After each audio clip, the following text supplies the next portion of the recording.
السلام عليكم ورحمة الله. الحمد لله والصلاة والسلام على رسول الله وعلى آله وصحبه أجمعين أما بعد. يا أيها الذين آمنوا اتقوا الله حق تقاته ولا تموتن إلا وأنتم مسلمون. ഏറെ ബഹുമാനം നിറഞ്ഞ രക്ഷിതാക്കളെ, സഹോദരങ്ങളെ, ജ്യേഷ്ഠാനുജന്മാരെ, സനാബീരിൻ്റെയും അതേപോലെ ഹയാത്തുൽ ഇസ്ലാം മദ്രസ കമ്മിറ്റി ഭാരവാഹികളുടെയും എല്ലാം അടങ്ങിയ സുഹൃത്തുക്കളെ, അള്ളാഹുവിൻ്റെ അതിമഹത്തായ അനുഗ്രഹത്താൽ നാം ഏറെ ആഗ്രഹിച്ച സനാബിൽ അതിൻ്റെ കുടുംബ സംഗമം അതിൻ്റെ സമാപനത്തിലേക്ക് അടുക്കുകയാണ്. ഒരു ആപ്തവാക്യമുണ്ട് അറബിയിൽ, അന്നാസു അഹദാഉ മാ ജഹൽ. മനുഷ്യൻ അറിവില്ലാത്തതിൻ്റെ ശത്രുവാണ്. ഏതൊരു വിഷയത്തെ കുറിച്ച് നാം അറിയില്ലയോ നാം ആ വിഷയത്തിന്റെ ശത്രുവാണ് എന്നാണ് ആ വാക്യത്തിലുള്ളത്. രാവിലെ മുതൽ ഇപ്പൊ അവസാനത്തെ ആശംസാ പ്രസംഗം വരെ നടന്ന വിഷയത്തിന്റെ ഒരു രത്ന ചുരുക്കം എന്ന് പറഞ്ഞാൽ, അല്ലാഹു സുബ്ഹാനഹു വ തആല നമുക്ക് നൽകിയ ആ ഉന്നതമായ കലാമായ വിശുദ്ധ ഖുർആൻ, അതേ സൂറത്ത് ഫാത്തിഹയിലൂടെ കാനലാപനത്തിലൂടെയും ഉദ്ഘാടന പ്രസംഗത്തിലൂടെയും അവസാനം വിശുദ്ധ ഖുർആനിലെ അവസാനത്തെ ആയത്തായ വത്തഖൂ ഫിത്നതൻ ലാ തുസീബന്ന അല്ലദീന ദലമു എന്ന് വത്തഖൂ എന്ന് പറയുന്ന ആ ആയത്തിലൂടെ, അതായത് ആ ആയത്തിലൂടെ പഠിപ്പിക്കുന്ന വിഷയം എന്താണ്? അതെ, വത്തഖൂ യൗമൻ തുർജഊന ഫീഹി ഇലല്ലാഹ് സുമ്മ തുവഫാ കുല്ലു നഫ്സിൻ മാ കസബത് വഹും ലാ യുദ്ലമൂൻ എന്ന് പറയുന്ന ആയത്തിലൂടെയൊക്കെ നമുക്ക് ചില കാര്യങ്ങളെ പഠിച്ചെടുക്കാനുണ്ട്. പക്ഷേ നാം ആലോചിക്കേണ്ടത്, ഈ നിമിഷം വരെയും ഈ ഇത്രയും നിറഞ്ഞ വിഷയങ്ങളെ കൊണ്ട് ഗംഭീരമാക്കിയ ഈ സനാബിൻ എന്ന് പറയുന്ന ഈ കുടുംബ സംഗമത്തിലെ വിശുദ്ധ ഖുർആനുമായി ബന്ധപ്പെടുത്തി പരാമർശിക്കപ്പെട്ട ഓരോ വിഷയങ്ങളിലും നമുക്ക് എത്രമാത്രം അറിവുണ്ടായിരുന്നു എന്ന് പരിശോധിക്കാനുള്ള അല്ല, നാം ഇനിയും അറിവിന്റെ ആഴങ്ങളിലേക്ക് എത്തിപ്പെടേണ്ടതുണ്ട് എന്ന് സൂചിപ്പിക്കുന്ന, ചോദിപ്പിക്കുന്ന, അല്ലെങ്കിൽ നാം ആവാഹിച്ചെടുക്കേണ്ടതുണ്ട് എന്ന് അറിയിപ്പിക്കുന്ന വിധത്തിലേക്കുള്ള വിഷയാവതരണങ്ങളായിരുന്നു ഇവിടെ നടന്നു വന്നത്. അൽഹംദുലില്ലാഹ്. അതെ, നാം മനസ്സിലാക്കണം, നമ്മുടെ ജീവിതത്തിൽ ഒരു അവസാന ഘട്ടമുണ്ട്. ആ അവസാന ഘട്ടത്തിലൂടെ കടന്നു പോകേണ്ടത് ഈ വിശുദ്ധ ഖുർആനിന്റെ ഒരു ചോദ്യവുമായി ബന്ധപ്പെടുത്തിക്കൊണ്ട് തന്നെയാണ്. ആ ഖബറിലേക്ക് വെച്ച് കഴിഞ്ഞാലും നമ്മോട് ആദ്യമായി ചോദിക്കുന്ന ചോദ്യങ്ങളിൽ ഒരു ചോദ്യമുള്ളത് എന്നതുകൂടിയും അടിവരയിട്ട് നമ്മൾ മനസ്സിലാക്കേണ്ടതുണ്ട്. അതുകൊണ്ട് നമ്മുടെ ജീവിതത്തിൽ നാം ആഗ്രഹിക്കണം, സമാപനത്തിൽ എത്തി നിൽക്കുമ്പോ നമുക്ക് എന്ത് തോന്നി എന്നുള്ളത്, അത് കേട്ട ക്ലാസുകളിൽ നിന്ന് നമുക്ക് എന്ത് മനസ്സിലായി എന്നുള്ളത്, ഖുർആനുമായി എന്ത് ബന്ധമാണ് നമുക്ക് ഉണ്ടായത് എന്നുള്ളത്, ഇല്ലാത്തതിൽ ഖേദിക്കുന്നുണ്ടോ, ഖേദമുണ്ടായോ, നാം പരിശോധിക്കേണ്ടതുണ്ട്. അതേ, മനസ്സ് കടുപ്പത്തിൽ തന്നെയാണോ? സുമ്മ ഖസത്ത് ഖുലൂബുഹും എന്ന് ഖുർആൻ പറഞ്ഞില്ലേ? അവന്റെ മനസ്സ് കടുത്തു പോയിട്ടുണ്ടോ? ഇത്രയും നേരം നമ്മൾ കേട്ട ക്ലാസ്സുകളിലൂടെ ഇനി നമുക്ക് ആ വിശുദ്ധ ഖുർആനിന്റെ കിയോച്ചലസുകളിലൂടെ, അതേ സനാബിൽ എന്ന ആ ഓൺലൈൻ പ്ലാറ്റ്ഫോമിലൂടെ വിശുദ്ധ ഖുർആൻ പഠിക്കാനുള്ള മനസ്സ് നമുക്ക് ഉണ്ടായോ എന്ന് പരിശോധിക്കാൻ ഈ ഒരു ചോദ്യത്തിന് നമ്മുടെ മനസ്സിലൂടെ കടന്നു പോകേണ്ടതുണ്ട്. പ്രിയപ്പെട്ടവരെ, നീട്ടിപ്പരത്തി പറയാൻ ആഗ്രഹിക്കുന്നില്ല. എന്തായാലും പരലോക ജീവിതത്തിന് വേണ്ടി ഒരുപാട് ചിന്തിക്കാനും തിരുത്താനും മടങ്ങാനും ഇനി നമ്മുടെ മുമ്പിൽ സമയമുണ്ട്. ഖേദിക്കേണ്ടി വരാത്ത വിധം അവസരങ്ങളുണ്ട്. അത് ലാ തഖ്നതു മിർ റഹ്മത്തില്ലാഹ്, അല്ലാഹുവിന്റെ കാരുണ്യത്തെ തൊട്ട് നിങ്ങൾ നിരാശരാവണ്ട.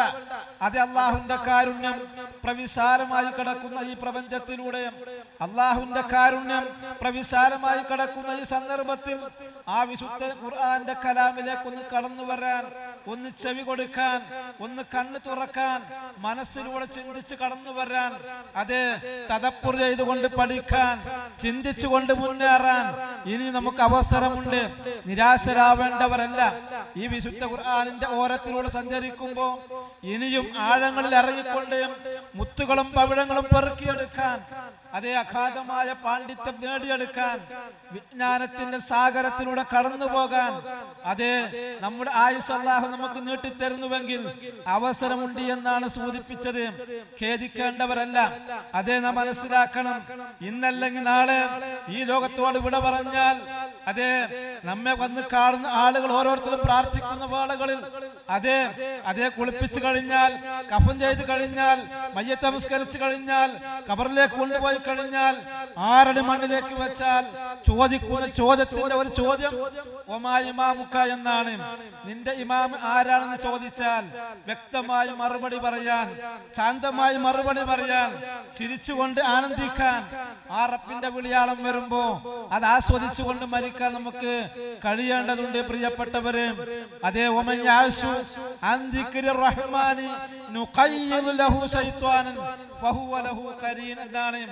ആര് തന്റെ റബ്ബിന്റെ സ്മരണയെ വിട്ടുമാറിക്കൊണ്ട് ജീവിതത്തെ മുന്നോട്ട് നയിക്കുന്നുവോ അവൻ പിശാചിന്റെ കൂട്ടാളിയാണ്. അവൻ പിശാചിന്റെ കൂട്ടാളിയാണ്. ഞാനൊരു സംഭവം പറഞ്ഞുകൊണ്ട് അവസാനിപ്പിക്കാം. അതായത് ഖുർആൻ മൊത്തം മനപ്പാടമാക്കിയ ഒരു സഹോദരി, തന്റെ 21-ാമത്തെ വയസ്സിൽ വിവാഹം കഴിഞ്ഞ് ഏകദേശം 29-ാമത്തെ വയസ്സെത്തിയപ്പോൾ 3 മക്കൾക്ക് ജന്മം കൊടുത്ത്, അല്ലെങ്കിൽ 2 മക്കൾക്ക് ജന്മം കൊടുത്ത്, ആ 2 പ്രസവത്തിലും ഒരുപാട് പ്രയാസങ്ങൾ സഹിച്ചുകൊണ്ടാണ്, ഒരുപാട് ബുദ്ധിമുട്ടുകളും പ്രതിസന്ധികളും തരണം ചെയ്തുകൊണ്ടാണ് ജീവിതം മുന്നോട്ട് നീക്കിയത്. പക്ഷേ ആ ഖുർആൻ മൊത്തം മനപ്പാടമാക്കിയ സഹോദരിക്ക് പിന്നീട് സംഭവിച്ചത്, ആ മനപ്പാടം പഠിച്ചതെല്ലാം മറക്കുന്ന അവസ്ഥയിലേക്ക്, ബന്ധപ്പെടാതെ, പഠിക്കാതെ, മനനം ചെയ്യാതെ, ഓർത്തെടുക്കാതെ, ഹിഫ്ളാക്കാൻ ശ്രമിക്കാതെ, ആവർത്തിച്ച് നോക്കാതെ കടന്നുപോയ ജീവിതത്തിൽ അവള് ഒരു CD, ഒരു പ്രോഗ്രാം, ഒരു പണ്ഡിതന്റെ ക്ലാസ് കേൾക്കുകയാണ്. ആ പണ്ഡിതന്റെ ക്ലാസ് കേട്ട് തിരിച്ചു ചിന്തിച്ചു, ഇതാണ് അല്ലേ എന്റെ ഈ ജീവിതത്തില് ഈ 21 വയസ്സ് മുതൽ 29-ാമത്തെ വയസ്സ് വരെ ഞാൻ പ്രയാസപ്പെട്ട പ്രയാസങ്ങള് ഇതായിരുന്നുവല്ലേ എന്ന് പറഞ്ഞുകൊണ്ട് ആ വിശുദ്ധ ഖുർആനിന്റെ ഓളങ്ങളിലേക്ക് തിരിച്ച് ആ സഹോദരി കടന്നു വരികയാണ്. 2 പ്രസവവും ഓപ്പറേഷൻ ആയിരുന്നു. കുടുംബത്തിൽ ഭർത്താവുമായി കൊണ്ട് യാതൊരു വിധത്തിലുള്ള ഒരു സ്വരച്ചേർച്ച, ഒരു നല്ലൊരു ബന്ധം പോലെ സ്ഥാപിക്കാൻ കഴിയാത്ത വിധത്തിലേക്ക്, സ്നേഹമായി കഴിഞ്ഞുകൂടാൻ കഴിയാത്ത വിധം അകന്നകന്ന് പോയ ഘട്ടത്തിൽ ആ ഒരു പ്രഭാഷണത്തിലൂടെ ആ സ്ത്രീ അതിലേക്ക് തിരിച്ചു വരികയാണ്. വീണ്ടും വിശുദ്ധ ഖുർആൻ മനപ്പാടമാക്കാൻ ശ്രമിക്കുകയാണ്. അങ്ങനെ മനപ്പാടമായി കൊണ്ടിരിക്കുന്നതിനോട് കടന്നു പോകുമ്പോ ആ സഹോദരിക്ക് ജീവിതത്തിൽ ഒരുപാട് അനുഗ്രഹങ്ങൾ കടന്നു വരികയാണ്. തന്റെ ഭർത്താവുമായി കൊണ്ടുള്ള നല്ല സംസാരങ്ങള്, നല്ല ബന്ധങ്ങള്, മക്കളുമായി കൊണ്ടുള്ള നല്ല ബന്ധങ്ങള്, തന്റെ അമ്മായിമ്മയും അതേ മൂത്തച്ഛയും ഇളയച്ചിയും നാത്തൂനും ഒക്കെ ആയിക്കൊണ്ട് നല്ല നല്ല ബന്ധങ്ങള് ആ സ്ത്രീ പിന്നീട് രൂഢമൂലമാകുകയാണ്. സഹോദരങ്ങളെ,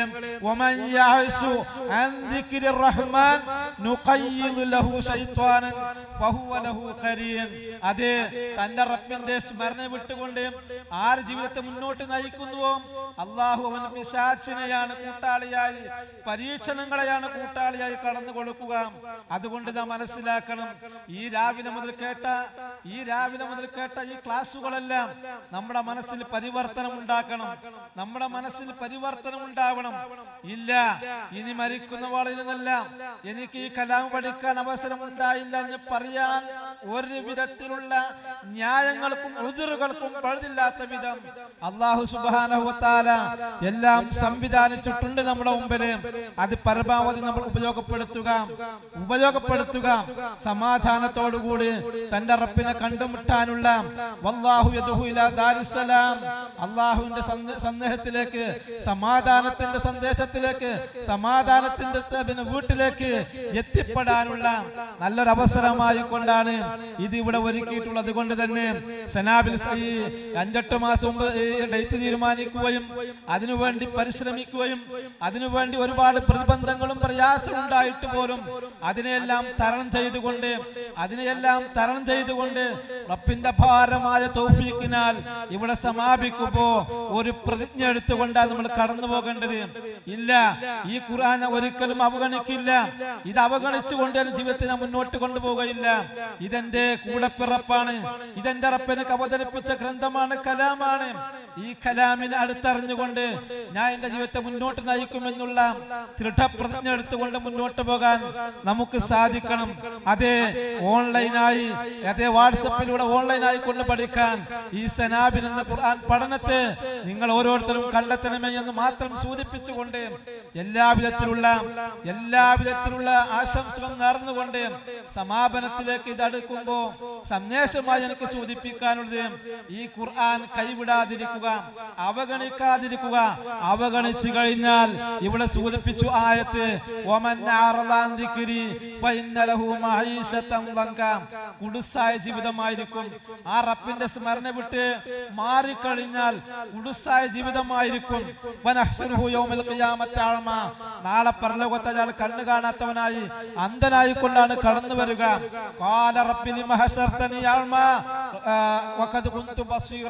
പടച്ചവന്, ഞാൻ കഴിഞ്ഞ ലോകത്ത് നല്ല കാഴ്ചയുള്ളവനായിരുന്നല്ലോ, ഇപ്പൊ എന്നെ കണ്ണു കാണാത്തവനായിക്കൊണ്ടാണ് നീ എഴുന്നേൽപ്പിച്ചത് എന്നവൻ പറയുമ്പോ അള്ളാഹുവിന്റെ മറുപടി